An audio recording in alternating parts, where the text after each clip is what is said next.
And welcome to the Redeye stream number 283. We're almost done with the Redeye. At 300, we will have our final Redeye stream episode, and it will be something of the past. It'll be archived, and you can get it on Patreon after that. But hey, not yet. We're still going. So I'm here with my panel. I got Wolfshot, Farty, MC, and Memes. MC and Memes just got off of their stream talking about the methed out squirrel. I hope you guys enjoyed that story. I figured you would. Well, it was an update, so we had to follow it. This wasn't another story that was preceded with Memes was out the front of a pub bumming a fag. No. This one was quite interesting in that they captured this guy who decided to ram an investigator's car. Apparently, this is according to the story, on a motorcycle. So they had been looking for this guy because of his meth squirrel, which they had been told about, and they had captured the meth squirrel. It was already incarcerated until they released it. But they were chasing the meth squirrel's owner. Yes, and apparently the meth squirrel dipped D's nuts. He was not actually drug tested, and the police later released him on his own recognizance. Meth squirrel. Oh, God. So wait. Mad Dog, you're not going to do the Redeye stream anymore? Where did I miss that memo? Oh, yeah, I don't get memos. We're ending it at number 300. I had decided that a few months back, but you had been busy, doing your own real world stuff because some people have real lives. I'm sorry, I have a job. That's it. Rub it in. Yeah. I gotta, work and stuff. So why are you ending food it? on your table is kind of important. Yeah. Why are you ending it? Just because we've been doing the I Drink and I Know Things stream. Oh, okay. So yeah, we're still gonna there will be something like I'm okay. Yeah, exactly. She was thinking you were ending your presence on the internet. She was concerned. For you. No, I don't give a shit about that. I know he's not going anywhere. Kind of like he's never not. See, I thought we were ending and archiving it before Fox News started to sue us. Oh my God! Why would Fox sue us? Because the name the Redeye. Who knows? I mean, let's be honest. The mainstream media news outlets do shit like that. They do stuff like that. I mean, it's not. Is there a Redeye? I wonder if there was a Redeye. Yeah, it was Greg Gutfeld's late night show /comedy/news program that aired at like midnight. But I wonder what's going to happen to Tim Pool if Comedy Central is going to sue him over his podcast name. It's like The Daily Show with Tim Pool or something, or Tim Pool's The Daily Show. Nuh-uh. that is his pod. I signed up to it the other day because he asked. So. Is this like Kim Kardashian copywriting the word kimono? She apparently she did. She tried. She a kimono, like that's some gay shit. That sounds like some cultural appropriation, but I see what she was trying to. I have no idea what she was doing. Hey, just out of curiosity, what do you guys think of this this profile? All right, this is a Twitter profile. Writer, crafter, Politico, nerd, senior editor. All right, World War II historian, Catholic, cat lady. Opinions are my own, but should be yours. Oh, that sounds like a girl I probably dated. What is this something that you would put as one of your profiles? Dude, people put their fucking gender pronouns or whatever in their profiles, okay? It doesn't surprise me. Oh, I still need to put like half Jewish dragonkin, don't I? I mean, most of them are like this: recovering neoliberal shill and aspiring anime fan. Occasionally posts about rabbits. See, now there's a decent profile. What's wrong with rabbits? What kind of people do you follow? I know, right? Have you been scorned by Night of the Lepus? I've been trying to recreate my Twitter account after I listened to memes the last time. Oh, I need to make a new Twitter, but I don't wanna. You're probably better off, girl. I really don't wanna. I'm just like, wow. Your life is so much more peaceful. Yeah, but everybody sends me messages and it's like, oh my God, where's your Twitter? And I'm like, I don't fucking have one. And they get all, upset about it. Oh, just troll on my forums. No. That's what they're there for. Okay, Mad Dog, You're the panel or something. All right. Yeah, no, the first story I got for you guys. No. Before we go to that story, before we go to that story, right? I do want to talk about the one thing that you did bring up, which is Hangouts going away. Yeah, that sucks. All right. I don't understand what they're going to do when we create, when we're trying to create links. Then, all right. If I'm trying to create something for us to do a storyline, it's not that I can't use OBS and I don't know anything about OBS. I know OBS enough to actually run, create it as a link, but how do you go live if you don't have a camera? I think it would still allow you to do an audio-based input. I haven't utilized itself, but what they're trying to do is they're trying to streamline everything, because if you even look at the look of YouTube itself, it really looks like the back end of like a WordPress website, which is basically Google's hosting service. So they're making it look much more simpler to try to free up a massive amount of bandwidth, as far as I understand it, or at least that's my assumption of what they're doing. Yeah, but here's the problem. Voice of One had used Stream Now button, right? And then he tried to invite other people in, and he couldn't. So that means somebody like me with a shitty computer and I can't run OBS right now, I'm fucked. I have no panel anymore. Is there another program? I would have to imagine that other folks are working on different like site-based things that would be less resource intensive than OBS to try to kind of recreate almost Google Hangouts that then you could upload as a form of encoding software. You could take that source from it and broadcast. Oh, that sounds like a giant pain in the dick.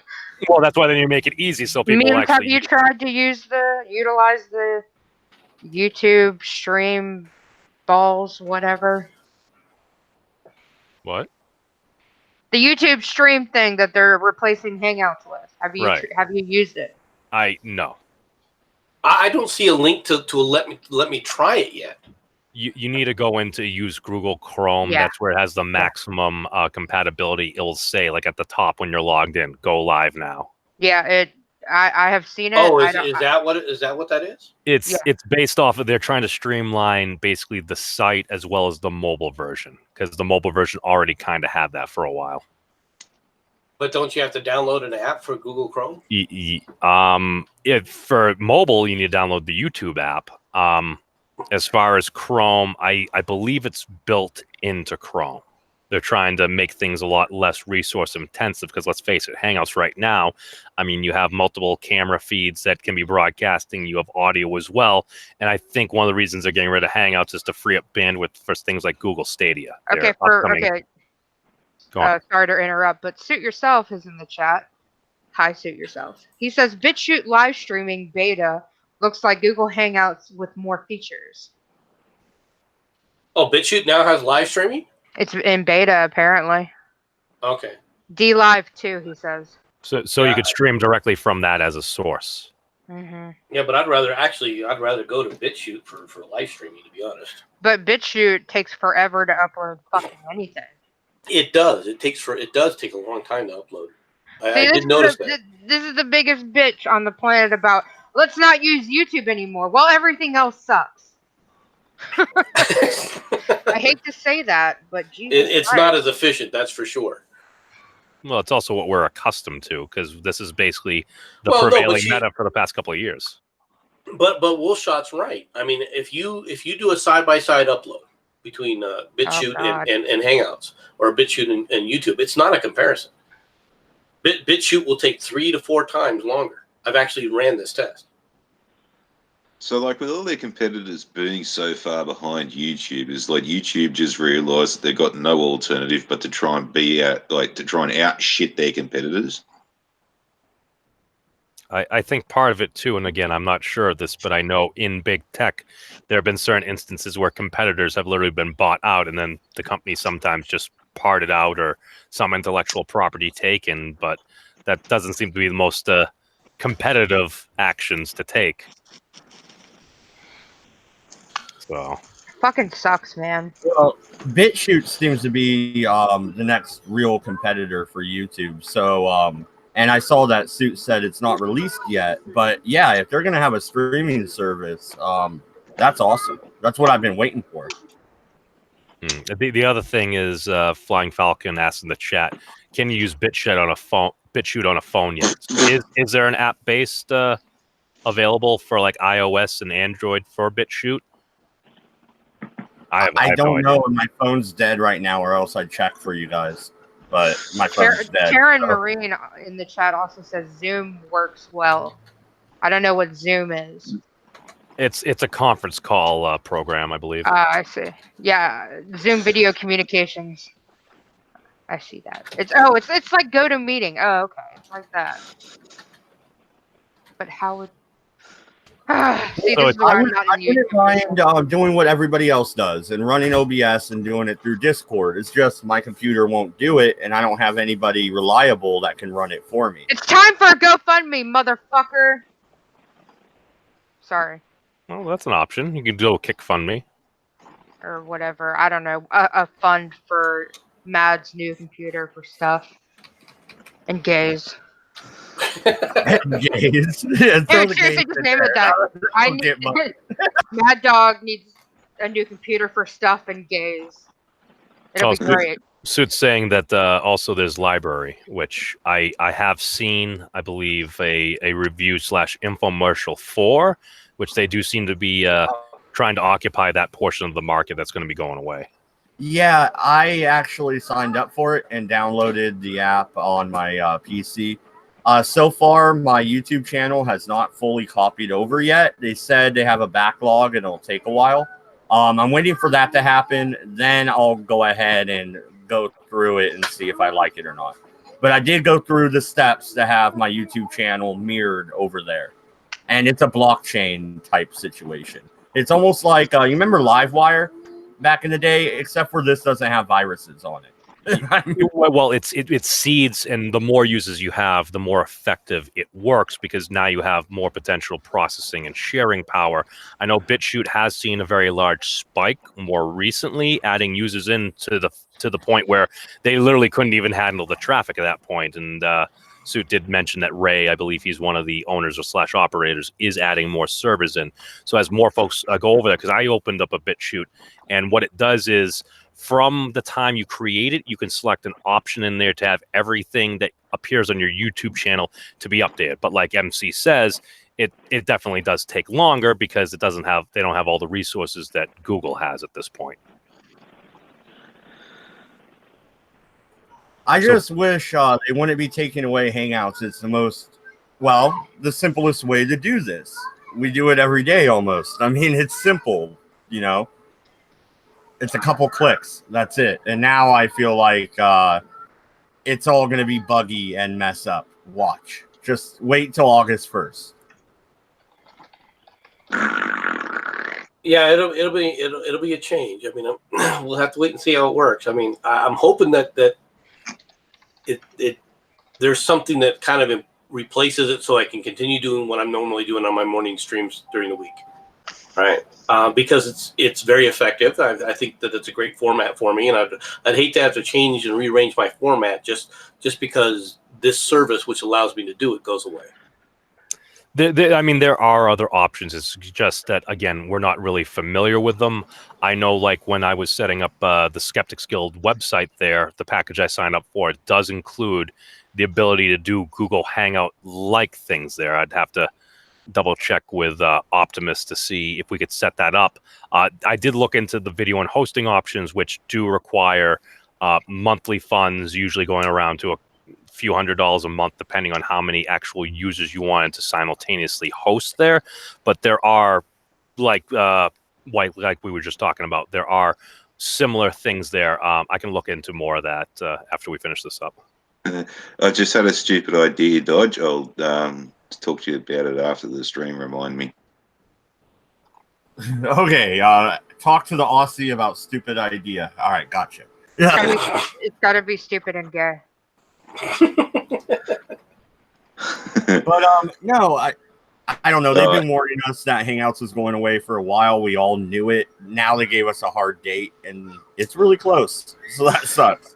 Hang In answer to Bear Dog, just real quick, yeah, that idea, it's so gay that two butt fucking poofters in the corner stop butt fucking each other just to stop and say, Jesus Christ, it's gayer than what we are. Oh my god, even when you try to lisp, you can't even sound gay. It's amazing.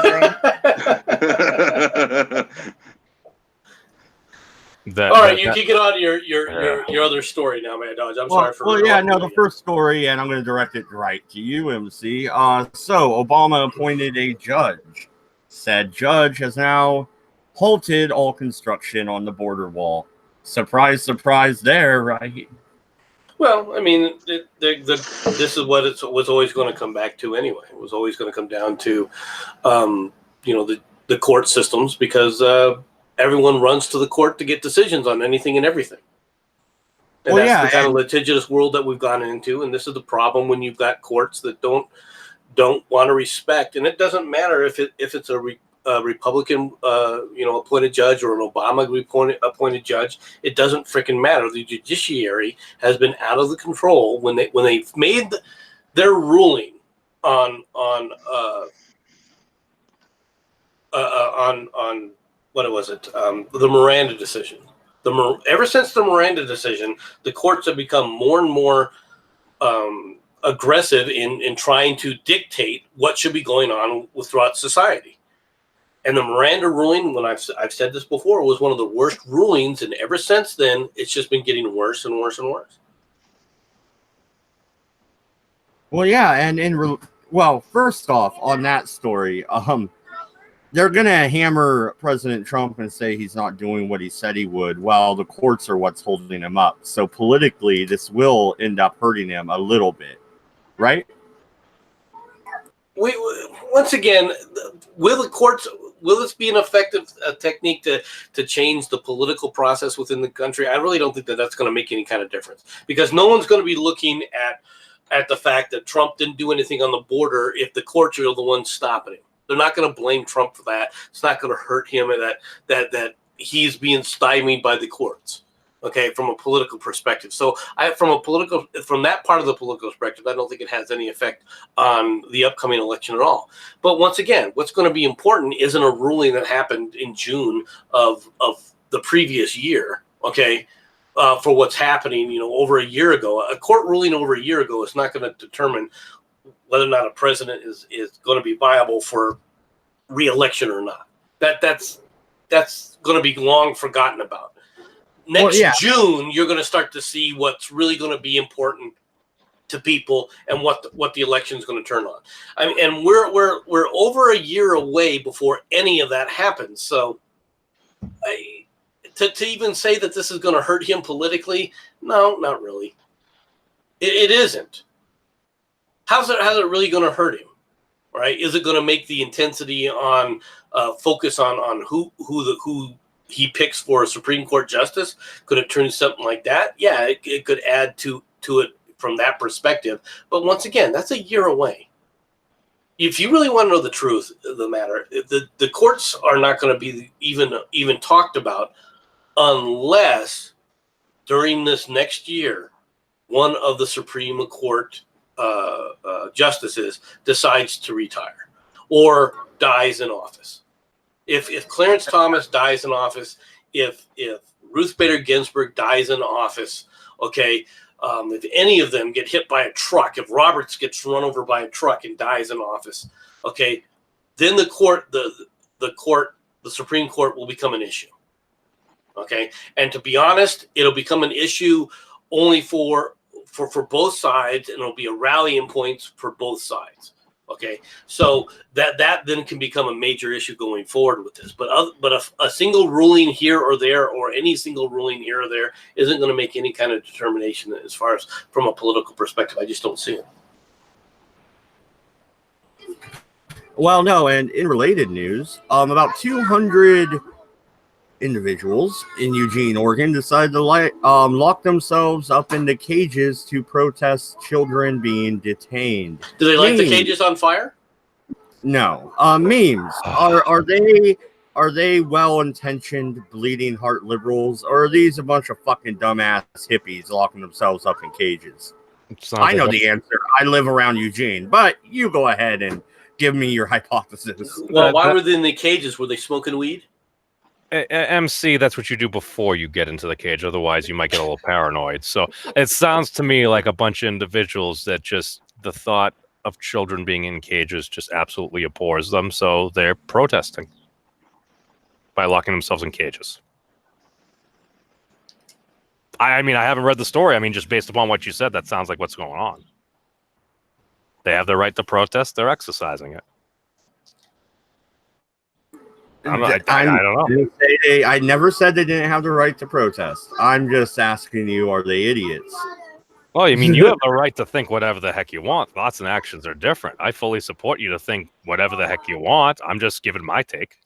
Oh, so I can think that genocide is a good thing? Is that what you're saying? Well, you seem to initiate and suggest it very often, and I stand by. We should try to avoid genocide. I haven't suggested committing genocide. I'm just willing to sit up there and bomb people until they say I surrender. That's not genocide, memes. You've used other terminology and tactics before as suggestions. And they've all come down to bombing people till they surrender. Yeah, but we're not talking about genocide right now. We're talking about a bunch of idiots in Eugene locking themselves in cages. Now let's zoom out and flash over to Portland. Same time this is happening in Eugene. You know what's going on in even Portland? Epileptic Insomniac asked the question. Wait, genocide is bad? Antifa is rioting, and they attacked a reporter for the Oregonian today in Portland, Oregon.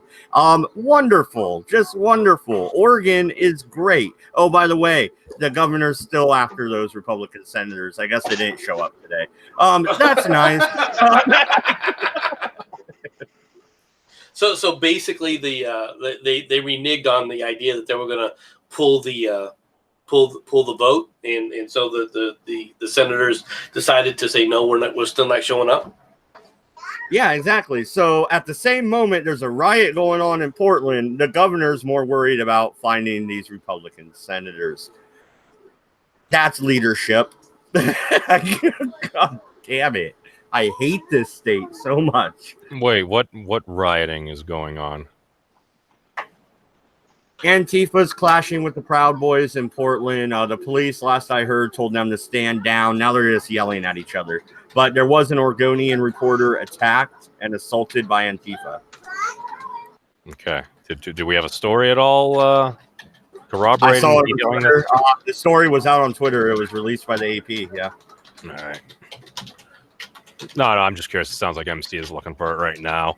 I mean, is this just the natural state of things? Somebody says something, somebody does something, somebody's holding an event, somebody shows up, the other side shows up, and they just end up starting to come into conflict? Well, why do they all have to fight in Portland? Can they go to Seattle or something every now and then? I mean, there's other cities. And that's one of the reasons why when you have these events and stuff, I'm like, all right, people need outlets for their frustrations. And that's why I suggested in response to the straight pride parade that's being held here in Boston that I'm looking to set up a quote unquote form of a counter event for folks that may not want to attend the straight pride event for whatever reason. And we're going to do a little rally to restore Sandy and or turtles. You know you're going to get beat up, right? Whatever. Okay. As long as you're Antifa prepared. brutally assaults journalists during Portland protest. A journalist who covers Antifa in the Pacific Northwest has become the victim of an alleged violent assault by leftist militants. Scenes of the attack on reporter Andy Nago were captured on video live streams broadcasting demonstrations in downtown Portland, Oregon on Saturday. Members of the Rose City Antifa, numbering in the hundreds, organized as counter-protests to a few dozen right-wing protesters from the Proud Boys and other rightist organizations who announced their decision to demonstrate in 3 sites across the city. The police responded to the demonstration by cordoning off various intersections and preventing the groups from clashing. Caught in the crossfire was Ngo, an editor for the Quillette and a contributor to the Wall Street Journal. He covered the unfolding protest by following a group of anarchist activists, some of whom he identified as militant Antifa, in his Periscope live stream. The group quickly turned into a mob which targets the journalist. Reporters David Killian and Jim Ryan captured much of the attack, which shows Ngo being violently battered by a group of black-clad men and women who robbed him of his camera equipment before proceeding to punch, kick, and throw various objects, including milkshakes, raw eggs, and other makeshift weapons aimed at his head. And so they beat him pretty bad because he is actually bleeding in this one photo. Are you sure that's not a strawberry milkshake? Well, let me show you this. No, dude, that ain't cool. You don't go around just attacking people. That's not civil. Well, This is what they're showing for this. This guy, you can see the blood streaming right here on his face. This wasn't just a milkshake. They basically battered him. Looks like it battered him pretty good in this photo. Now this photo doesn't show a whole lot, but reporter, right? Like that's it. He's a he's a reporter for Quillette. All right, which Quillette, quite frankly, Quillette is a left wing organization. You know, more left. I shouldn't say left wing. They're a left leaning, all right, media group.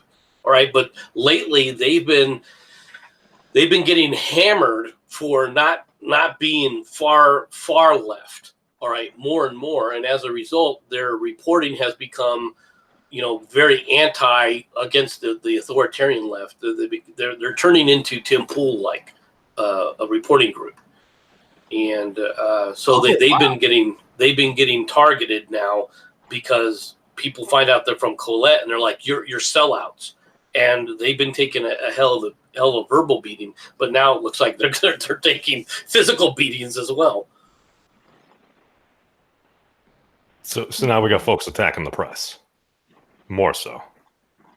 Well, Antifa has never been shy about attacking reporters. Haven't you noticed that yet, memes? Yeah, but now they're eating their own, MC. Just like we said they would, like 6 months ago. We predicted this. Yeah, Antifa is going to get more and more violent.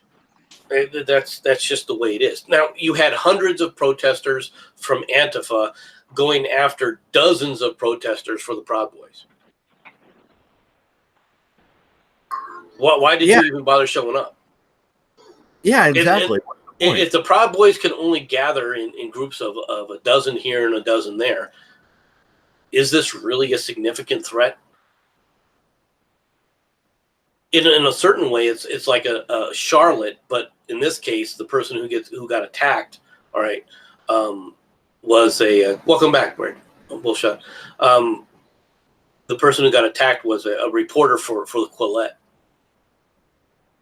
I'd love if the Proud Boys are using that actually as a tactic, you know, and these come in small groups so that you're overwhelmingly outnumbered by Antifa every time you're out in public.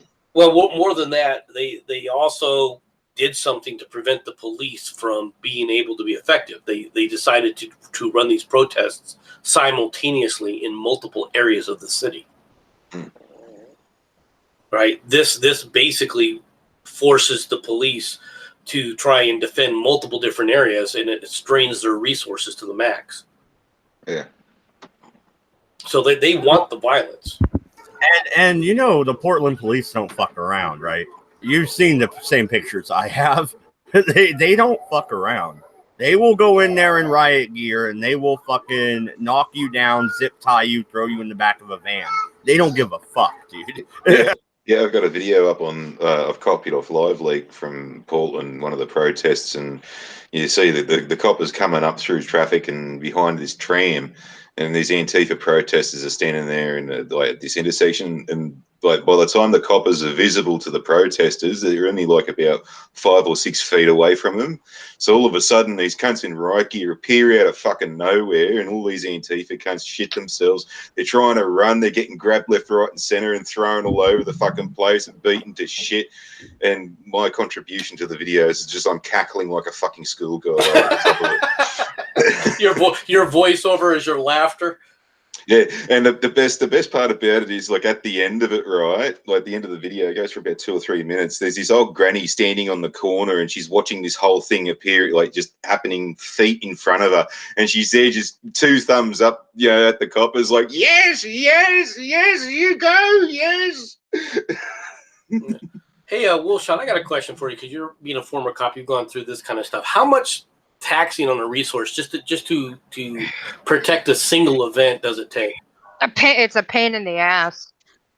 And so, what would it be like to try and do the same thing simultaneously for 3 events? You're really stretching it. It depends on how big the city is. Well, you see,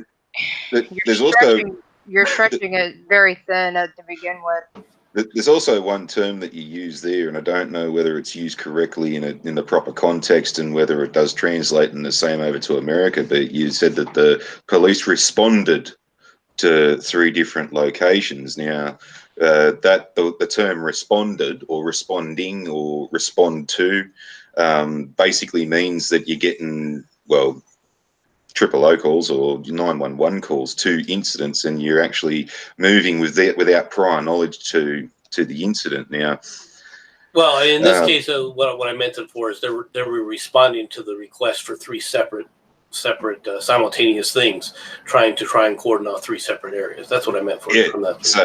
So what I mean, but is that so this wasn't prior organised. They didn't sort of know that these things were happening until the event was on. The Proud Boys always get the correct permits. They had permits. Antifa doesn't get permits, but the Proud Boys did. Anyway, what were you going to say, Wilshot?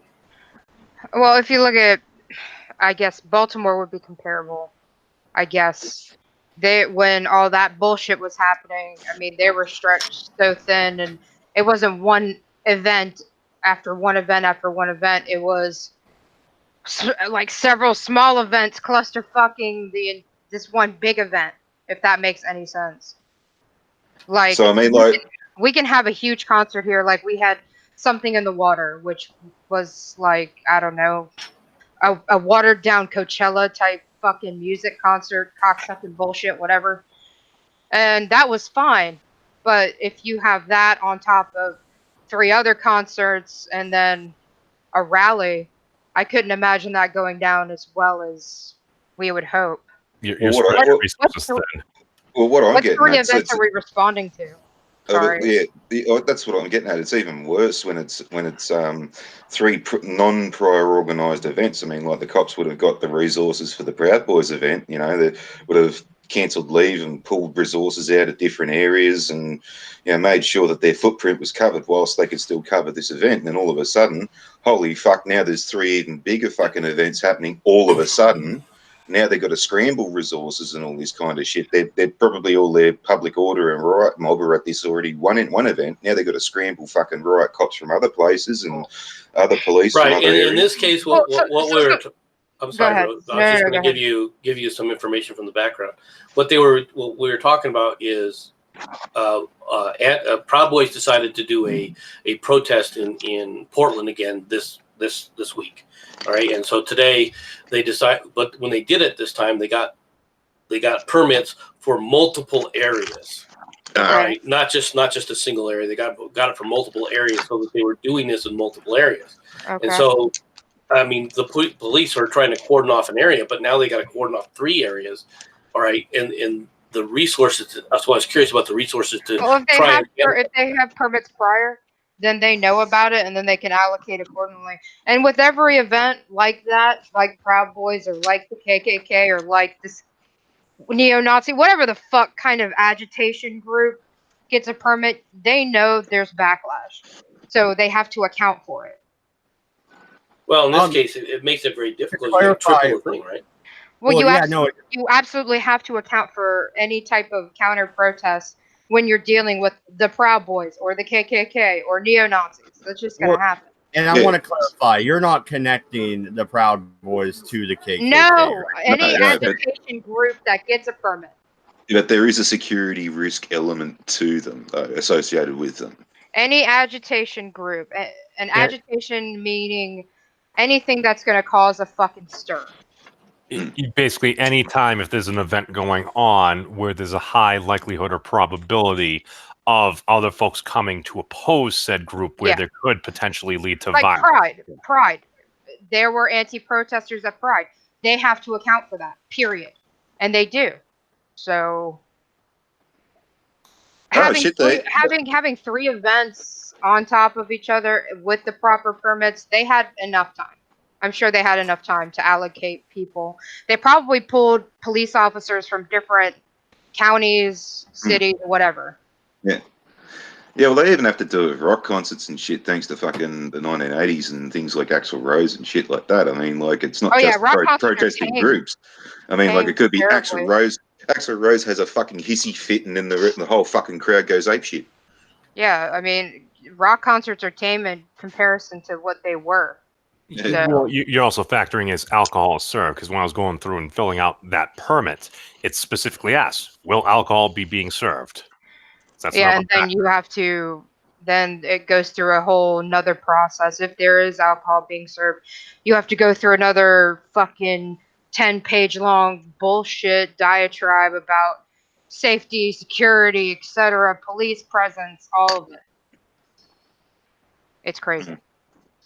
So the three the three events, the three permits, they would have had enough time to allocate. But do you think that they did that intentionally? Because I think that probably did it intentionally to actually strain the resources to basically ensure that there was going to be violence. Portland. Oh, Portland, there's no problem. Okay. No, I'm serious. It's a big enough city. If it was, I don't know, if it was something like Charlottesville. Do you really think Charlottesville is a small town in comparison to fucking Portland.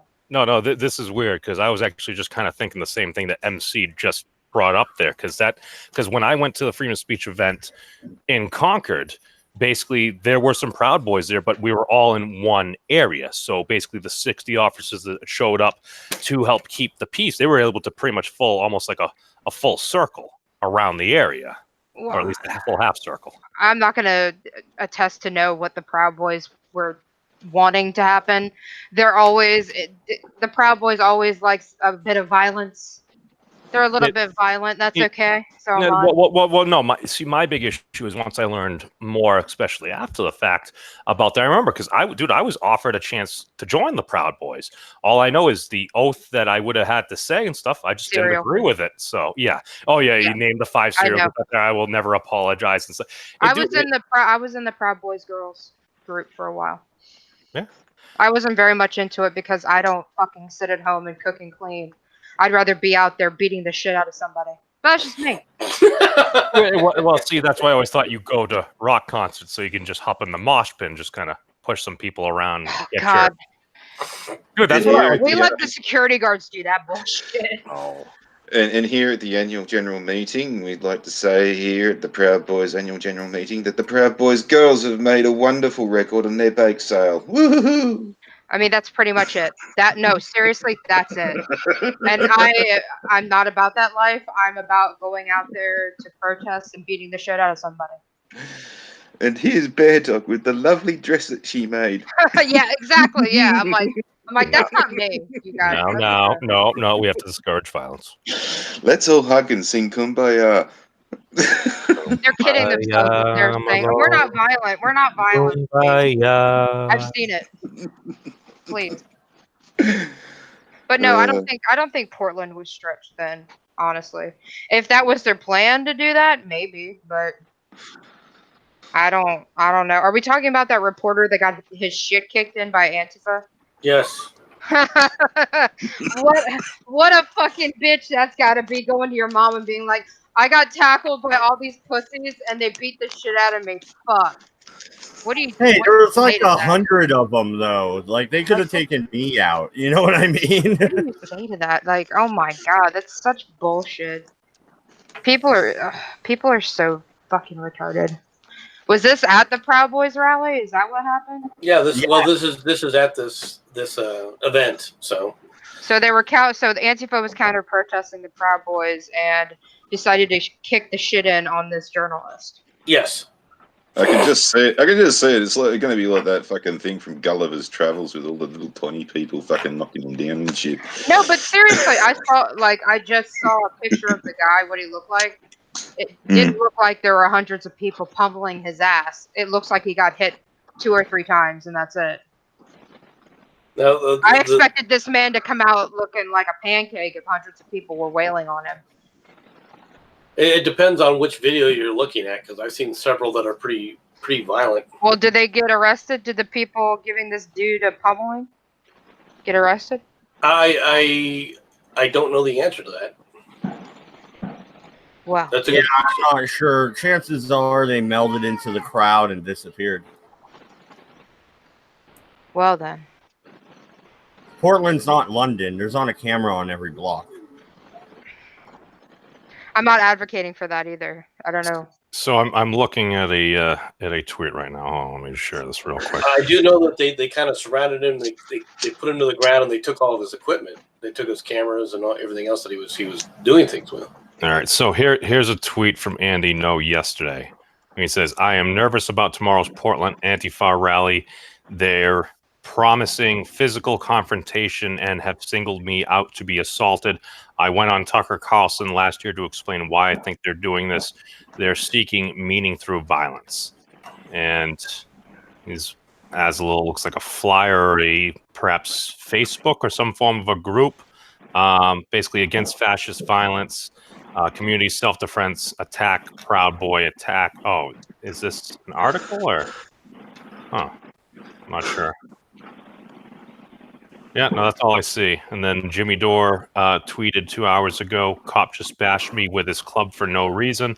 Lots of them are clearly getting off on this shit. Cop's gonna cop," according to Jimmy Dore, retweeted by... Get out of the way. I told you the fucking Portland police don't fuck around. Get out of the way. That's the best thing that anyone can do in this situation is get the fuck out of the way. I mean, it's kind of like Wolfshot said. It's like, really, are people just going out there to fight each other because they dislike each other? I'm gonna fight you. I hate this rock. I'm gonna hate Did this that cop rock. already have his rifle out? Is that what was going on in that picture? That looked like a SWAT cop or some shit. He's in full riot control gear, looks like. Yeah, well, Shit, but you know what? We were in riot gear when these kids would do college week. We would have fucking full auto fucking rifles and shit. Oh, dude, one of my buddies, he had worked as a housing cop in Boston. At one point, he actually worked the DNC detail when they had it there. And this was my same friend who, one of the first times we ever went shooting, we rented an MP5 at the firing range. And his first time with that, he just rose that right into the ceiling and shot at the ceiling. And I'm like, wait, they're giving him a fully automatic one? Huh. Fucking out in Australia, when you hit year 12, the end of high school, just before you knock off for the end of the year, they have this thing called Schoolies Week. It's not Schoolies Week. Can't remember what it was. Knockoff day or some shit like that. Anyway, it was basically where like year 12 kids just fucking have a blowout and they have pranks and shit like that. Lots of flower bombs and lots of water bombs and shit like that. Anyway, fucking a bunch of cunts me brother knew came up and went, oh, can we borrow your camouflage Land Rover? And I'm like, no, you can't borrow it, but yeah, I'll drive it. Well, what do you want to do? And they said, oh, yeah, I'll tell you. Anyway, so what we did, right, was when their school was having an assembly, I fucking reversed the Land Rover full board down this laneway out into their courtyard where they're having this fucking assembly. You come to a fucking screeching stop, the tailgate flies open, and all these cunts jump out in camo gear and stuff like that, start fucking flower bombing and fucking water bombing every cunt, and then fucking jump back in the Land Rover and fuck off before everyone figured out what the hell happened. And then just for shits and giggles, we went to this fucking private girls' school in the suburb called Leichhardt. And it had been pissing down rain the whole fucking day.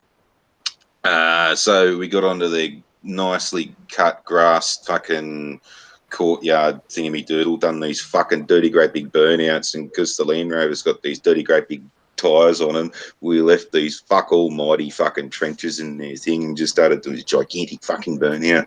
I'm thinking, geez, I hope we don't get fucking bogged or we're fucking screwed. Yeah, Anyway. yeah, that's what I was just thinking, because we went out in my buddy's Blazer, right, and we were spinning cookies out in the field. Well, we got stuck. And guess who we had to ask for help? Well, that's the best. Wait. Best No, part about hold that. on. I'll stop here. Did you say you were doing cookies while you were spinning around doing figure eights and stuff? Isn't it supposed to be donuts? Yeah. No, we're cookies, donuts, whatever. I same just thing. saw something on Twitter that's absolutely gross. Well, then we I don't see care. this person takes a carton of ice cream, licks it, and then puts the carton back in the refrigerator. Takes the lid off, licks the ice cream, and puts it back in the refrigerator. Dude, do they have like a fetish for the frost on top? He's making yogurt. I'm like, you're in a grocery store. You're licking the in a top. grocery store. Yes, Oh. in a grocery store, licking it and then putting it back so that somebody else could buy it. This sounds like a fucking euphemism for a fucking retard, you ice cream. Okay, licker. so that's why you never buy anything with the safety seal broke. That right there. Just to let you know, it was Bluebell ice cream. So if this person has a thing for Bluebell ice cream, I wouldn't get Bluebell anymore, simply because, not because I dislike the taste of their ice cream, but because somebody might have licked it. Did he have a giant round face, sort of slanty No, kind of eyes? it was a some failure to fully retain his tongue? maybe I'm going to be gentrification this individual, but this person sure looks like a woman to me.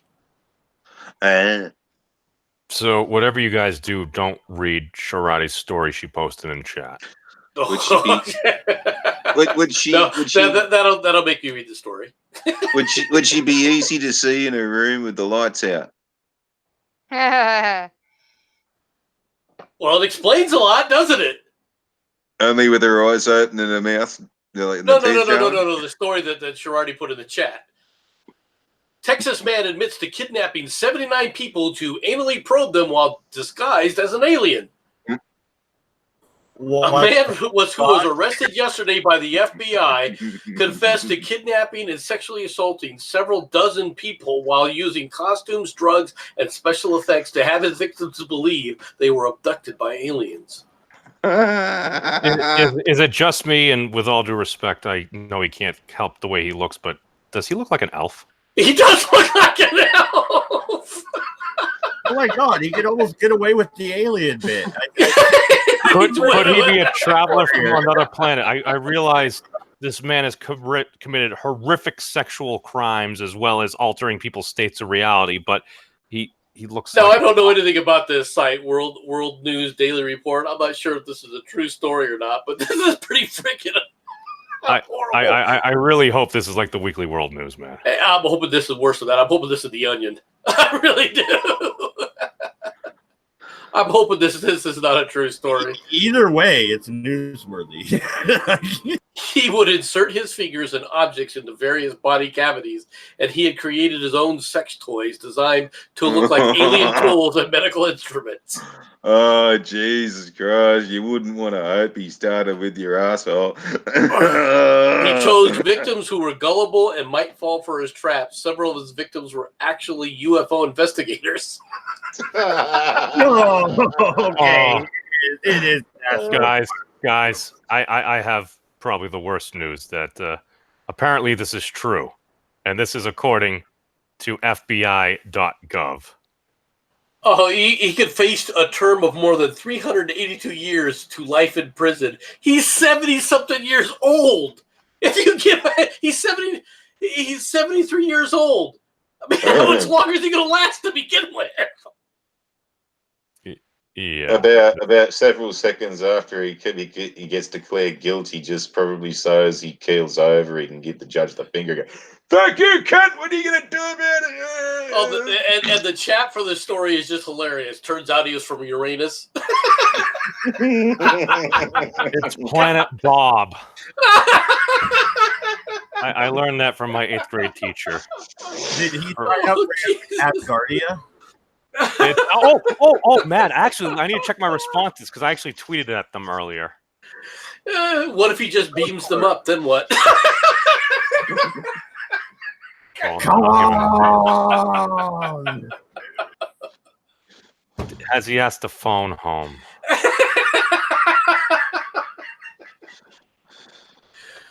Oh, and people thought that I found weird stories. Girardi has her own.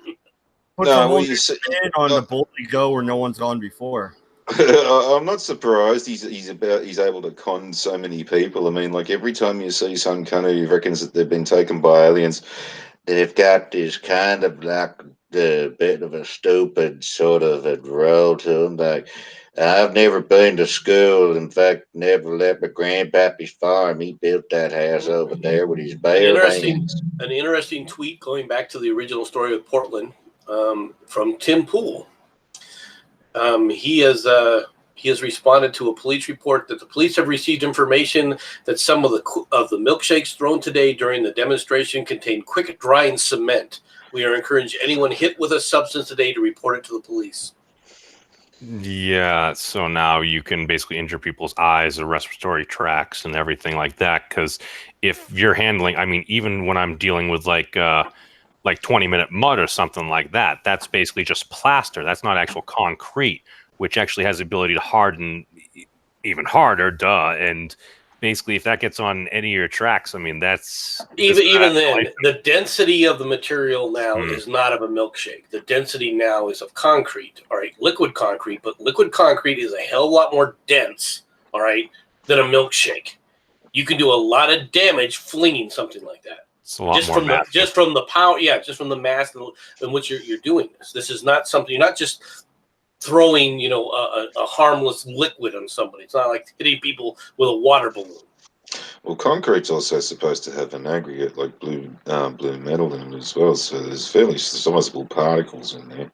It's not in this case, I doubt that this is just concrete mix, so I doubt that there's any aggregate or anything. Oh. It was probably like a quickcrete or something like that they just kind of threw in to blend in and add the mass, as MC was saying. Oh, cement. Oh. Okay, I mean, I don't know. It could have been Sorry, guys.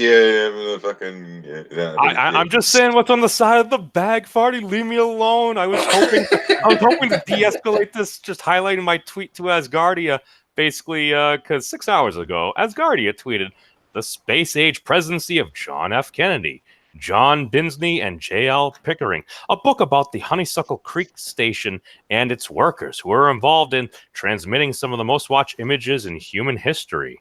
As you can see, this is a book that appears to be now available for sale. My response to @Asgardia Space. Which will come first, a blue check mark or UN recognition? Is there a meaningful difference? As of the publishing of this video, I have not received a reply. That's all. I'm sorry, I wanted to shamelessly self-promote myself as well as go into happier, more silly things. I certainly hope that this individual, though, with the ice cream where I started this whole thing, actually went back and actually bought the ice cream later to prevent somebody else from picking that up. No, he's probably got fucking hepatitis or something like that. It's a she, not a he. Oh, they're... Or I could be misgendering the person. You're right. Oh my god, what's next? Are we going to be fucking pies in the bakery? Oh god! No! You just made a suggestion. Well done, and you put it out in public.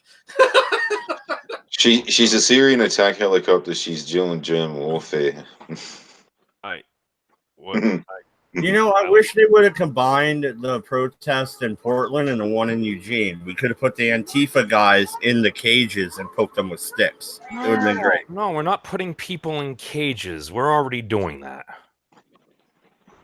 They put themselves in the cage, memes. They consented. Yeah. They crawled in. They brought their own cage. Well, if you like replaced it with one of your locks, would you be committing a crime? Mm-hmm. If you shipped it off to Syria and let them fucking burn you in the cage, is that considered a crime? Well, at that point, that would be the same thing as was it that Antifa or other individual that was looking to lock, the college conservatives stuff in there, Yeah. he'd use the same argument. Yeah. Did that person get arrested and go to jail? Oh, yeah. Well, he got arrested. I don't know if he actually went to jail. He did get beaten after he got captured after trying to run away. Some dude tried to lock the doors in a classroom or auditorium on some college conservative group. This was in the University of Washington. Yeah, they ended up chasing him down, and then they held him for police to arrest him. But and that was a group associated with Antifa too, as a matter of fact. So you do want to do this next story, Mad Dodge? What? You have one? Go ahead. Yeah. North Korea. Trump's suggestion to meet Kim at the DMZ is very interesting. North Korea reportedly called President Trump's proposal to meet the leader Kim Jong-un at the demilitarized zone, the DMZ, between North and Korea, a very interesting suggestion. The North Korean Vice Foreign Minister Cho Sun-hu said that the meeting could be another meaningful occasion in furthering, deepening the personal relationships between the two leaders and advancing the bilateral relations, an Associated Press reported, citing the state Korean Central News Agency. Cho said that the country had yet to receive an official meeting proposal. Observers told the AP that her statement suggests that the nation might accept the idea if it receives a formal offer. Trump tweeted that he would meet Kim at the DMZ to shake his hand after attending the Group 20 summit in Japan this weekend. After a very important meetings, including my meeting with President Xi Jinping of China, I will be leaving for Japan. Will be leaving Japan for South Korea with President Moon. While there, if Chairman Kim of North Korea sees this, I would meet him at the border/DMZ to shake his hand and say hello. Oh, hurrah! I'd fucking laugh if he did that. Oh, hurrah! Have you seen that movie? And we now know why that Pompeo will not be hiring Farty for any of his diplomatic relations with Koreans. Hey, have you seen that movie? Oh, hurrah! And then he just goes, "Oh, you'll get fuck, all right." America, fuck yeah. Sorry. What were we going to say, man? Yeah, here's the thing, though. Meeting him at the DMZ, there is a little bit of danger to that, is there not? Well, I mean, the DMZ is where all the, where Panmunjom is, and Panmunjom is the area where a lot of these negotiations taking place. So, is it possible that they could attack him and try and capture, President Trump? Yeah. Is that really going to happen? Is that really likely? It would definitely be the start. If somebody wanted to start a war with the United States, that's definitely a way to do it. But there's plenty of other ways to start a war with the United States. So, I mean, why would you do it that way? What do you think Vice President Pence would do? He would have to just immediately order a strike. And what do you mean immediately order a strike? There'd be fighting would immediately start taking place all along the border. You would see a conflict immediately erupt right then and there. Do you think that the Secret Service is just going to let something like that happen without firing back? No, the battle would be on. Yeah. I think what you'll find is just about it. Like one or two things will happen. Either fucking Kim's fucking bodyguards would fucking be all gunned the fuck down, and then Kim would end up being taken captured prisoner. Fucking, or every kind of be gunned down in the fucking room, and then it'd be on for young and old. Yeah, the fighting would just start taking place. It wouldn't stop. It would just be one continuous battle from that point on. Do you think the president would make it out with his head attached to his shoulders? Probably not. Well, no, possibly not. In that kind of a situation, it's very possible that everybody, like Farty said, everybody dies. Yeah, that's what I meant. Yeah, Kim and fucking Trump, everyone in the room gets gunned down. Because they'd be in a room, it's a CQB, and you'd have not just one or two people with guns in the room. There'd be quite a fair few. Yeah, I mean, something like that would happen. It would be mass chaos that would continue. It would erupt as a battle that would quickly spread and erupt right along the DM, on both sides of the DMZ simultaneously. It would just be like a fire, just spreading right across there, and there wouldn't be any stopping it. Don't we have a boomer in that area? Yes. Okay. That doesn't mean you launch a nuclear strike. Doesn't mean you don't. It doesn't mean you do. There's B2s in Okinawa too. Well, there's all sorts of airframes in Korea itself. I mean, for crying out loud, there's a major Air Force base for the U.S. in Osan, which is just south of Seoul. So, yeah, it would begin. The battle would erupt, and it would just go all over the place. So since we've entertained through thermonuclear warfare, let's look on the better side of things. What if things went well? In what regard? Wait, what do you mean? I was enjoying the John Wick fucking action sequence here. Hey, I watched like every season of 24 except the most recent one. I think that makes me racist. My apologies. But dude, all I know, man, is let's see maybe if we can avoid genocide and maybe have them get along. Maybe have Buster Rodman bring a nice big blunt or something. I don't know if we could actually make things go. Okay, fine. We can bring Representative Gabbard. Yeah. Your Smurfette will come in. Fly the good. Papa Smurf. Why do they have to? Fly the Goodyear blimp over the top of North Korea with a giant nipple on the end of it. Look at the teeth. With the flying teeth. You've suggested that plan before. I know. No, and I don't think solve everything. I don't think you asked a specific question. I was answering, man. I don't think anything like that would actually happen, though. I think they'll have another meeting. It'll probably go nowhere, but it'll go nowhere fast. That'll be nice. Well, see, I'm pretty sure I mentioned could have been fucking up to 2 years ago, where like the Kim fucking needs to do something about his country because revolution and shit's only just around the bloody corner if he doesn't. I mean, like a lot of people are defecting a lot more than anybody wants to let on. And people are finding out more and more information over the border. I mean, to say that their population is blissfully unaware of what's going on in the outside world is a bit fucking ludicrous. And to think that fucking they're not aware of the fact that fucking all the bullshit stories about the Kim family, born on a mountain via fucking unicorn, fucking bloody gummy bear shaped turds or some whatever the fuck, however it happened with a rainbow and all this kind of crap.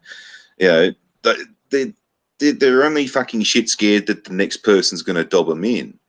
And if it ever came to a revolution, it'd be a cascading effect and all this kind of stuff. And I've even said that fucking they're so fucking starving and they're so fucking over the thumb and shit. If it did kick off, I bet you $10 the first wave of troops that come over will end up seeing the American flags on people's shoulders, and then put two and two together with the fucking the big bags of rice with the American flags on it, and just go food, quick, go save my family there in bloody blah blah. See you later.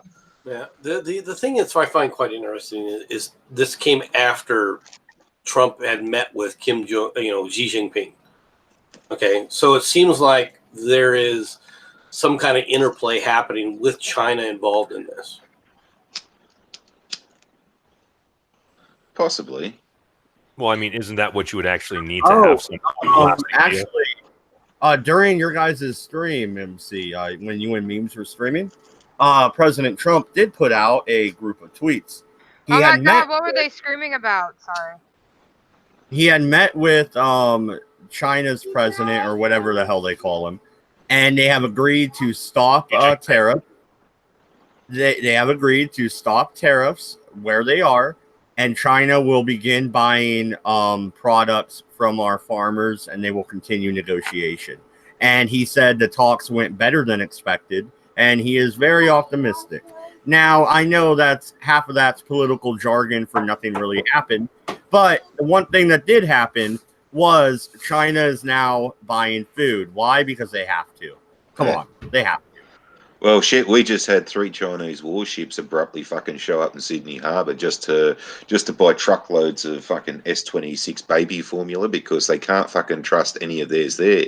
It's actually something you cunts can get into because they're starting to put restrictions on how much people can buy it. It's only like we can only allowed to buy 4 tins because we're actually up to rationing with this stuff because all these Chinese people have been buying. Are you suggesting we go Bear Dog's to already off. Australia to Bear Dog's already figured it out. She's already figured it out. She fucked off. Yeah, no. Yeah, because no shit, right? Fucking, I think a tin's like about. I've never priced it, but just judging by what a fucking tin of sausage is, which is similar shit for old people, it's about $16 for like this dirty, great big fucking, like a catering size tin of coffee. Yeah, about that size, right? So we should invest in Johnson and Johnson. No. Don't invest in Johnson and Johnson. Actually, go down to fucking shops, buy this shit as much as you can. Right, because you can sell it off for like 600% its price over in China, and they'll pay for shipping and everything. That's price gouging for infant formula. Yep, they'll happily fucking pay it because all of their shit's all full of mercury. Like they had this scare about fucking 10 years ago where their shit was all of their fucking baby formula was found to be full of mercury and babies were dying and stuff like that. So, they'll migrate and like fuck to Australia anyway and buying up property, which is why we had a property boom and all this kind of stuff, an investment bubble. And they were buying so much of it and sending it over to China and making so much bloody profit. They were buying houses for multi-millions of dollars. They'd come out here, just sell a fucking bunch of that shit and fucking live in a flat for a couple of months. And then they're buying multi-million-dollar bloody properties. So much money they're making off it. And like I said, it was starting to get rationed. Like, even for fucking Australian Sheilas, like, they couldn't even get it for themselves. I would feel more comfortable doing that with iPads like other people did back in the day rather than baby formula. Well, they kind of need it. And they take the pressure off us, and you make a fucking fortune in the process. Here's another interesting story. The Facebook page of an Australian man missing in North Korea reappeared, then suddenly disappeared again on Saturday, hours before Prime Minister Scott Morrison said Australia is still trying to find out what happened to him. Alex Sigley, one of only a handful of Western students in this secretive country, has been missing for several days. His family had taken down his social media accounts to prevent unnecessary speculation online. Sigley's Facebook page reappeared overnight, but it is not known who reinstated it or why. It disappeared again on Saturday at 2 p.m. Sydney time and remained down on Sunday morning. Sigley's Twitter has remained online, and members of the public have posted messages of support there. The missing man's last posts on his Twitter and Facebook profiles are from Monday, June 24th, and his family has not heard from him since Tuesday. Yeah, no, I saw a story on Twitter talking about that where Australia's Prime Minister was trying to get a hold of North Korea to find out about him. I saw that also, yeah. See, I'm always a bit fucking curious about, especially Australians in North Korea. See, like I kind of don't go there. Just don't go to fucking North Korea. I kind of think he works for a certain company, if you know what I mean. MC. Okay. Oh, General Electric. Yeah, GE. They do a lot of turbines. Are you saying he was a spy and he flipped? Well, either that or he got found out. Like they burned. Well, he got burned anyway. Like one of the two. He either either flipped or yeah. Does Australia have a strong, like CIA type branch? Yeah. They're part of the Five Eyes. Yeah, yep. We've got a couple of services. There's the fucking Defence Signals Organisation. La la la la la la la la la la la. There's ASIO, And there's ASIS, and ASIO is like our version of fucking like spies in the local area, and ASIS is the really top secret fucking like say ASIO would be CIA and ASIS would be NSA. Well, no, and Farty, if you want to write what kind of formula, Taryn Marine, I think is interested. Yeah, number 10 cans, he says. Hang on, what was that? You broke up in the mid-sentence. Oh, Taryn Marine in the chat was asking, is that number 10 cans? I think he wants to know what kind of formula to send to China for a 600% profit.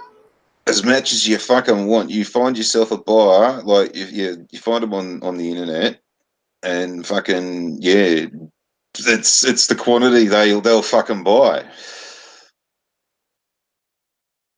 You find out how much they want, you go ahead, fucking buy it, receive your payment, send it off.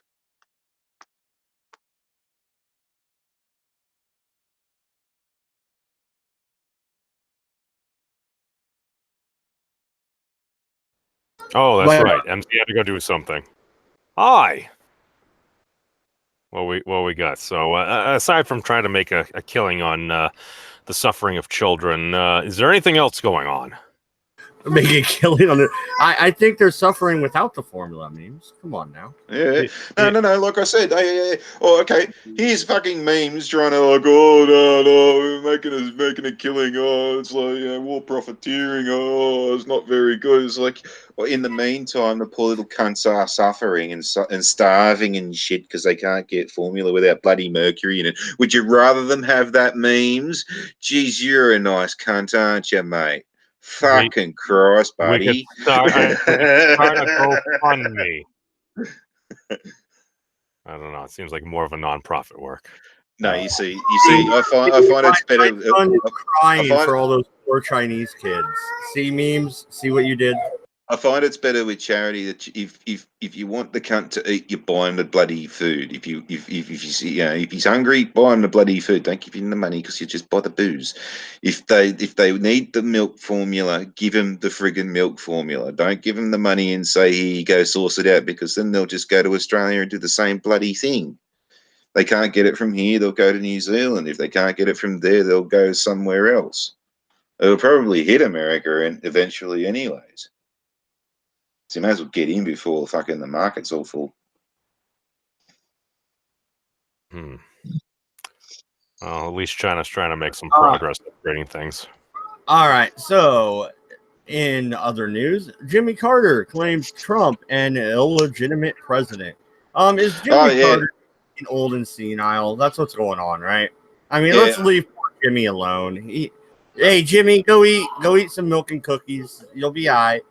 I saw that headline yesterday, and I'm like, oh, just fuck off back to building houses, you silly old fart. He's a good man. He probably didn't even say it, too. He probably mumbled bloody something, and they just, just translate. Yeah, that's what he said. I think he's still very lucid for a bit of an older gentleman. And the thing is, somebody could have just stolen his Twitter account or something, because nobody's ever had anything said on any type of social media or presence or anything that wasn't just them saying it. Nobody's ever had somebody go through their phone or send anything like that. I mean, that would never happen, or nobody's ever been drunk texting. Yeah, well, maybe he's arthritis. Like he maybe needs one of those older style phones with the giant numbers on it so he can text properly. He accidentally just typed out some fucking shit, and whatever he meant auto fucking corrected into Trump's asshole. I was about to say, I'm like, could we do a conspiracy theory that maybe some Silicon Valley tech firm was like, he's like, good luck, Mr. President, even though I don't disagree with you. Autocorrect, go F yourself. Yeah, you cunt. Oh, that's great. In other news, Donald Trump taunts CNN's Jim Acosta. How's your book doing, buddy? Come on, that's pretty good. I understand we live in a universe where Donald Trump is the president of the United States, but really, Really? Really? I mean, come on. I'm like, Mr. President. Why? I believe that is very regal of him. I hint at a bit of sarcasm there. Well, what did he Just a do? little bit. What did he do? He asked Jim Acosta how his book is doing, which it's not doing too well. Did he add Buddy? Did he add Buddy to it? I added Buddy. Okay. Editorial decision there.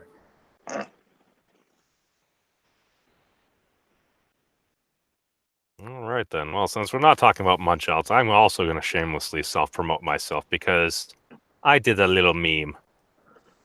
If CSG was still around, he'll still get this because this is actually from the One Punch Man comic after Yes, it is. the ultimate enemy, Lord Boros, his ultimate The first stealing season, armor. anyway. Exactly. Oh, that so far was the best season. We'll see how things play out. I put in there alleged YouTube trust and safety team, and it's like, you have been censored, Tim.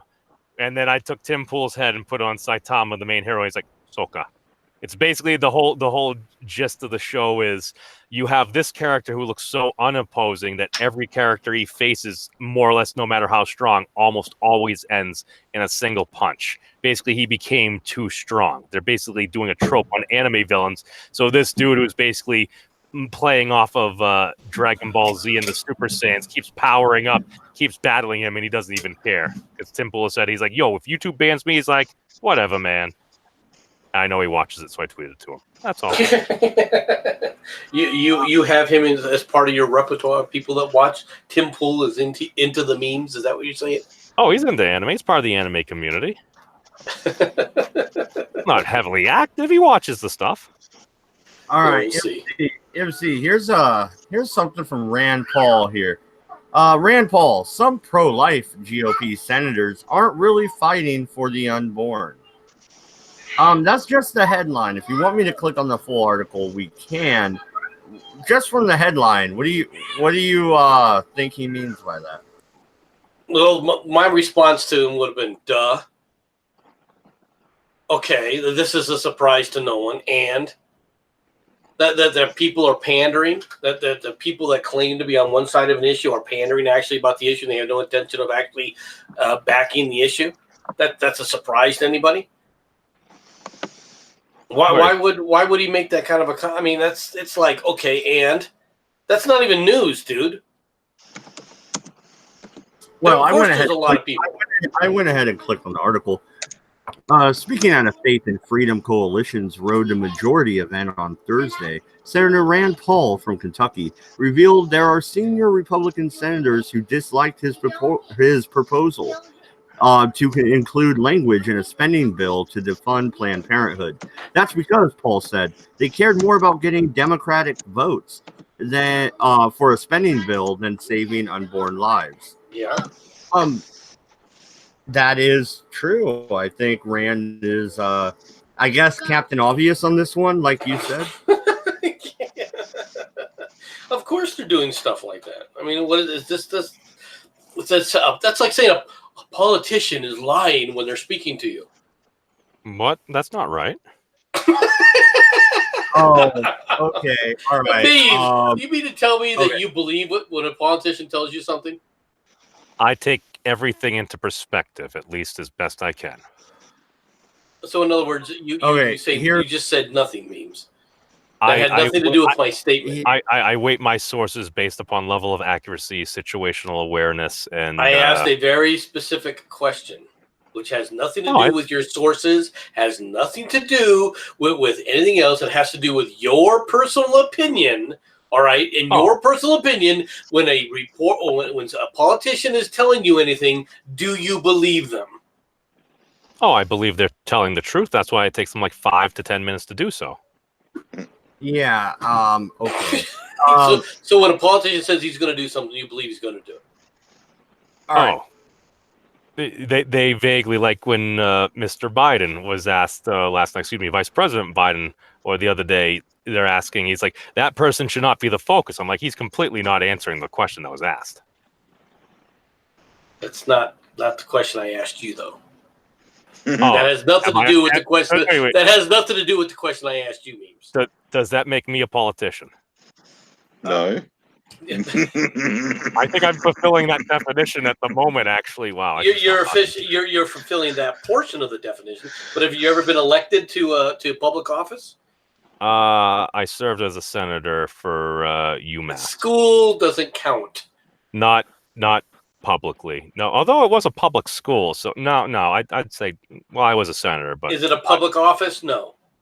In public office, no. Okay. I don't think so. Then you're not a politician. I don't know. Apparently, I never thought we actually had any power, but apparently nowadays certain student government associations actually wield a certain level of power, which I find interesting. I find terrifying personally, but that's a separate issue. So do I, but no. Moving right along here. Okay. Yahoo Finance estimates slavery reparations at $17 trillion. Wow. I estimate slavery reparations at 0. Yeah. So somewhere in between, potentially. Fuck them lazy niggers. How about that? There went We the monetize. That's my job. It's like she was working with me. Say it, Memes. Say it. It's like you can put in my comment. You're welcome. That's all I'm here for. Well done. You worked well with Memes. This is why we can't have nice things. No, absolutely not. No, it's your comment, Memes. Well, is it No. somewhere in between? Hold on, MC. I want to know why you and him were arguing earlier. I need to know. We weren't really arguing per se. Someone Although was screaming. we did have a major disagreement about Smurfette. What Hey, the Dad, fuck is wrong with y'all? Bed dog. Yeah, party. Yeah. I'm gonna tickle you under the chin. Nigga. Oh, Hey, that's enough. Enough. Yes, enough. You can just picture both of them basically scratching behind the ears like a dog. and this is what gives merit to the alternative influencer network. Okay. And all what right. was that for? Well, I'm not sniffing her ass. Well, that would engage other communities, but Hey. You ever notice how Memes always brings the furries into any of your discussion? Oh, Hey. for fuck's sake. I never referenced the furry community. A bunch of stoners. Get with the Wait, what? program here. All right. So, You're the only high one here. you remember? Yeah. Fuck you. So those war graves that were found smashed on D-Day anniversary have now been restored. That's a good story. Yeah. And what kind of asshole destroys fucking World War II graves? I mean, really? The same kind that destroy Civil War monuments, to be honest. No, it doesn't matter really. I mean, like, we got fuckwits who do that to fucking cenotaphs and shit just before fucking Anzac Day. They literally do it the night before, or graffiti like baby killer and fucking all this kind of shit, and spray paint like it looks like fucking the statues have been shot through the fucking head, and they even throw all the fucking, like, they'll set the place up the night before because we got dawn services and stuff like that. They'll start desecrating the wreaths and fucking plaques and fucking all that kind of stuff. And the only problem is, if you caught these little cunts and beat the bejesus and fucking hung them from the nearest fucking light pole, you'd be the cunt. How the fucking hell does that work? I know, man. It really makes me mad, and I'm never even served. But I mean, seriously, these people volunteer not because they like the politics of the leaders. They volunteer because they fucking care about their country. And then you turn around and do that shit after they died in service to the country. You see, no. You got to remember, quite a few of those people, especially with some of these cenotaphs, especially the ones that are commemorating World War I, there was a high predominancy of conscripts back then, so most of those cunts didn't even know or didn't even fucking have a choice in going. Same thing with ones that commemorate everything all the way up to Vietnam. We had conscription in World War II. We had conscription all the way up through to Vietnam.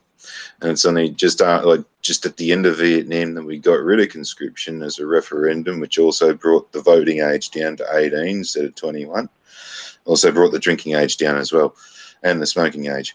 But anyway, so like the conscripts that went to war didn't have a choice in the matter. Their birthday was fucking drawn out of a hat and off they fucking went, whether they liked it or not, except for the cunts that went across the border into Canada. Cowards. Or, you know, the ones that burnt their draft cards and stuff like that.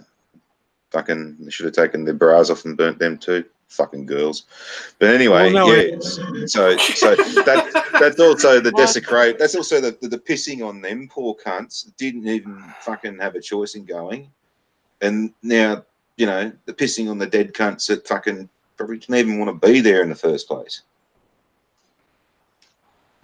Well, yeah, and MC, I know you have a strong opinion on this one. Go ahead, man. No, I mean it's like I was saying. It's very simple. These are the same people that destroy Civil War monuments. These are the same people that will burn freaking buildings because they don't like the fact that it's something that they don't like. It's the same people. They're just like the Taliban. You know, oh look, a Buddhist statue. We need to break that in half. It's just like Christian groups back in the day when they were defacing the old Roman monuments, right? It's the same group of people. They're morally righteous people that think that their way is the only way possible, and that they're morally upstanding individuals, and their morality exists for everyone to follow. And if they don't, well, those people should be executed. Those people should be re-educated into the proper way of thinking. You think like me, and if you don't think like me, you're wrong, and you must be made to think like me. I've heard that before. So MC, speaking of re-education, apparently Ms. Sharati just shared an article with us. Thank you, Sharati. This is from Forbes from May 6th here. So apparently, as Orwell's 1984 turned 70, it predicted much of today's surveillance society.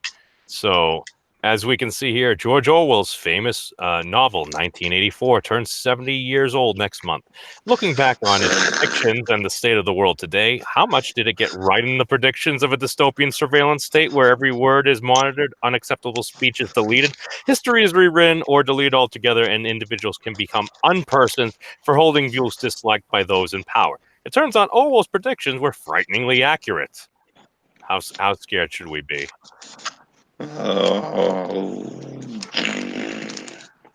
you for that. How scared should we be? You just have to be aware that you're going to have to fight for freedom.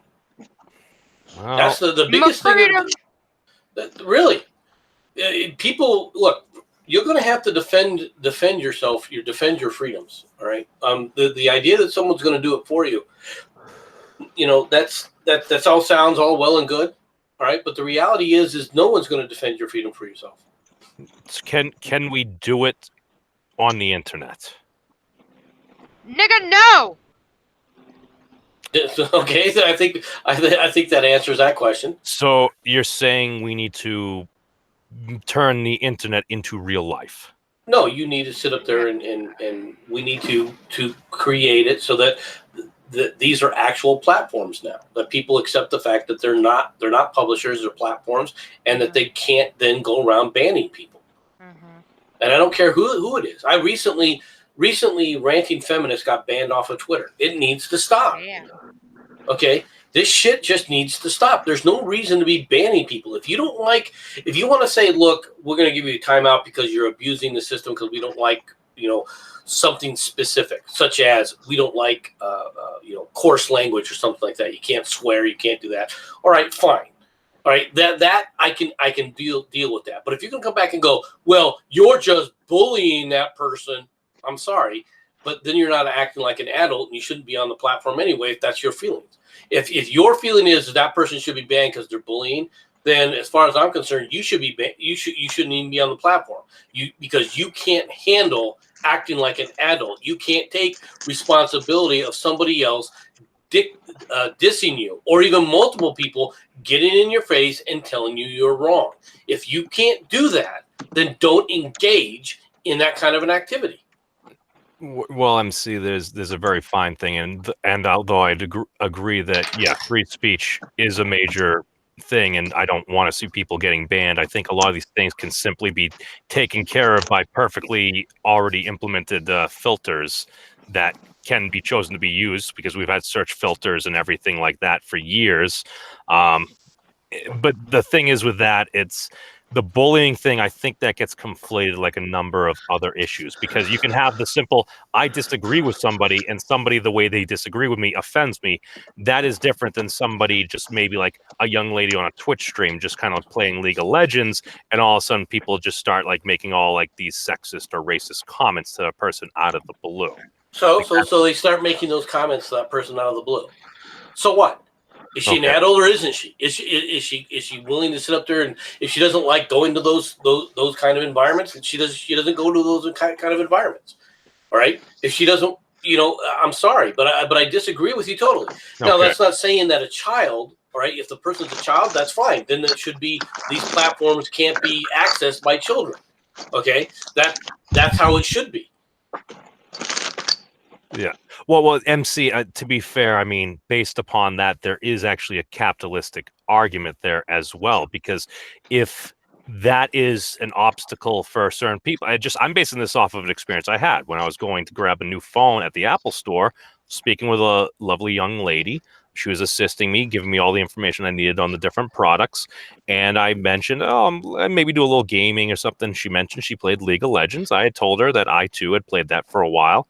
And I'm like, I do like the YouTube thing. We'll get on with some friends. We'll talk about stuff. She's like, I thought about doing something like Twitch. I'm just like, is it the trolls? She's like, yeah. I'm like, listen, hey, if somebody spends the time to troll you, they cared enough to troll you. But even her voice and stuff like that, if that was at least less so than what really seems to happen, you're talking about more potential users onto a platform. So there is also an actual business argument for, I don't have a way to say it, but trying to reduce levels of toxicity. Well, if you're trying, the moment you try and do something like that, then you're going from the point of being a platform to a publisher. Right. And if you want to become a publisher, that's fine, and you should be under publisher rules. Well, at that point, you can dictate, okay, this is how the platform is going to work. This is how I'm going to create an environment that's as broad as possible. But the reality is that the broadest possible thing you can do is to let everybody in. The moment you start denying other people, all right, the moment you start putting other things in place to deny other people, then you're limiting your own reach. Okay, not anybody else. Oh no, I'm sorry. We were just getting the background noise and stuff, so I just muted you for a second. I think one of the things there, MC, is, again, like I said, I think most of these things are easily solved by just a basic filter. I don't think that it is solved by necessarily a basic filter. I don't think that you necessarily have to put on a filter. The moment you start putting on filters, all right, then it comes down to, well, who is actually the one to manage the filter? And no, MC, okay, fine. I was imprecise with my speech.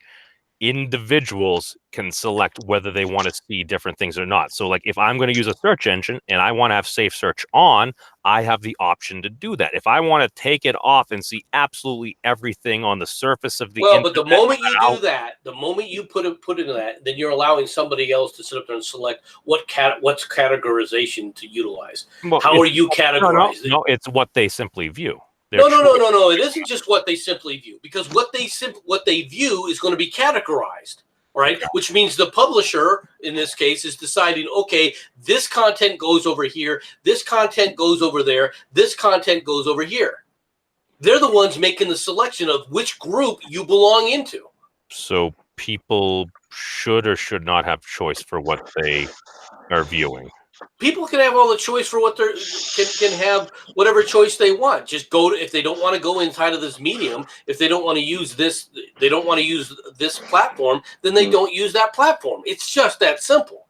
But how's that different than how's that different than having like a cable subscription and being like, well, these are categorized as sports channels, these are categorized as the word subscription. Okay. That's the solution. To have Okay. turn into subscription-based social media models. I mean, Facebook straight up said they would be free and always would be, but Well, then that's fine. Then you subscribe to the channel simply by going to that channel. You don't have to go to this channel. You don't have to go to this website. You don't have to go to Twitter. You don't have to go to YouTube. You don't have to go to BitChute. You don't have to go to Minds. okay, Right? right. Okay. But those are platforms. They're not publishers. Okay, and that's where the deal is that YouTube is saying, well, I want to have best of both worlds. I want to publish. I want to take content that only I want people to see for them to see. All right, versus content for anyone to see in a public square environment. So it comes down to, at what point does basic curation go into censorship? The basic curation goes into censorship as soon as you sit up there and start to create categories. Or you muddy the waters and nobody knows the rules. But we do have one last story for tonight. Yeah. Right. We've had the obligatory devolving down to MC and memes fucking arguing the shit out of each other. I was enjoying that, actually. That never happened. But no. You notice, yeah. Like, no, I was it enjoying that. does. It does. We have a discussion, and then all of a sudden it just devolves out of like, right, memes and MC going at it. Right, let's shut up and just watch. Popcorn. Yeah, but we're not Popcorn and hot concrete wings. milkshakes at each other yet. Popcorn, hot wings. Well, yeah, because you don't have any cement. But Not with so here's the last story, and I'm sure this will devolve again to memes and MC. Okay, MC. A activist priest escorted migrants across the border, and he was allowed to escort them across the southern border. Was one down the front of his pants, and it was only a little tiny kid? No, he was just walking with them, dickhead. But yeah, are we just gonna let the Catholic Church escort them across the border? Is that how they're gonna get across now? Well, we're gonna have to just fucking come forward and no, they need to apply the laws, and if a Catholic priest is doing that, you need to apply the coyote laws against them and put them in jail. And we're just gonna have to admit that atheists and agnostics are fucking right. There's no such thing as God, so fucking get over this fucking mythical bullshit. It was only used in medieval times, realistically, as a policing service, really.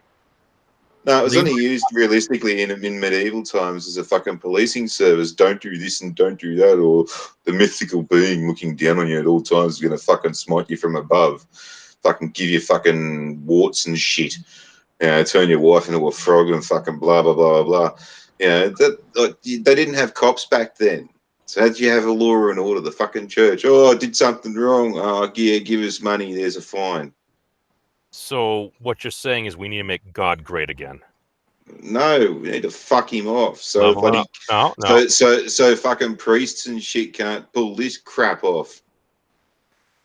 Oh, you disagree with what he did? Oh yeah.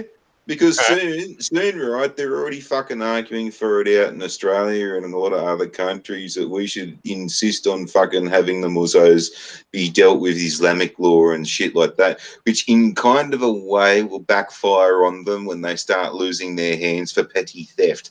But anyway, they're fucking claiming, you know, under their laws, which they conveniently make up in front of the courts and stuff like that, fucking, you know, their laws trump Australian laws, which always fucking fails. But like I said, when they're making it up as they're going along, there was one prisoner who was trying to sue the prison system because they wouldn't give him halal meals. And it was totally haram and against the Quran, and he was near starving and all this kind of stuff. And, you know, because he's had to eat something that wasn't fucking halal, that he was going to hell and all this, and it was he fucking was calling his religion, man. I mean, that doesn't seem like the most thing. Hang on, breaching his human. Breaching his human rights and all this kind of stuff, right? But fucking what he doesn't fail to fucking understand is in the Quran it says that fucking A Muslim man must try and find a halal meal. And if one cannot be found for whatever reason, that God will see this and will forgive him and all this kind of shit, and he's allowed to eat it. So his argument's fucking null and void. Well, no, he's completing exactly what you just said, dude. He's trying to find another alternative. Yeah. If it Yeah, works, but- then I mean, power to him. I mean, if not, then I mean, he tried. But he goes like, well, if no choice is given, he's allowed to eat whatever's fucking chucked in front of him. Well, yeah, but he has to at least try, which he's doing. Oh yeah, like, well, we can ask. So we don't have one. Oh well, but he doesn't have to go and try and starve and shit like that. In the meantime, he can eat 3 meals a day. The dumb fuck. Well, I mean, some would say that's just an act of faith. He's a dumb shit. Yeah, but the real topic here is the fact that you have the Catholic Church pretty much thumbing their nose at the authority of the United States government, right? Mhm. Isn't that ultimately what's happening here, MC? It looks like it, but then again, why aren't the police arresting him? There's nothing to stop the police from arresting the priest and the illegal aliens. Absolutely nothing. Yeah, and they're walking right through an actual checkpoint. It looks I didn't read the whole thing, so I don't know what checkpoint, but it almost looks like the San Diego, the one down by San Diego. Well, if they're going through a checkpoint, then they're not entering. If they're going through a checkpoint under normal circumstances, then they're not illegal. They're not coming in illegally. Is it a point of entry? It is a point of entry, but they are migrants with no papers or nothing, and they're they showed up with religious representation. Possibly seeking, refugee status or asylum by doing it properly and walking across to the gates and asking to be a refugee. Yeah. No, I'd rather see something like that because I mean you're going through the process. Yeah. Yeah, see, I got no fucking problems with the fucking boat people coming to Australia by coming to Australia under normal means, like going to embassies and claiming asylum and being shipped out here and all this, because it's free for them, the stupid bastards. I don't mind if they fucking, because what people don't understand is that a lot of the boat people that were coming up from the south in South America and shit like that, and coming to Australia. We're coming from places like North Africa and the Middle East and fucking, like Somalia and shit like that.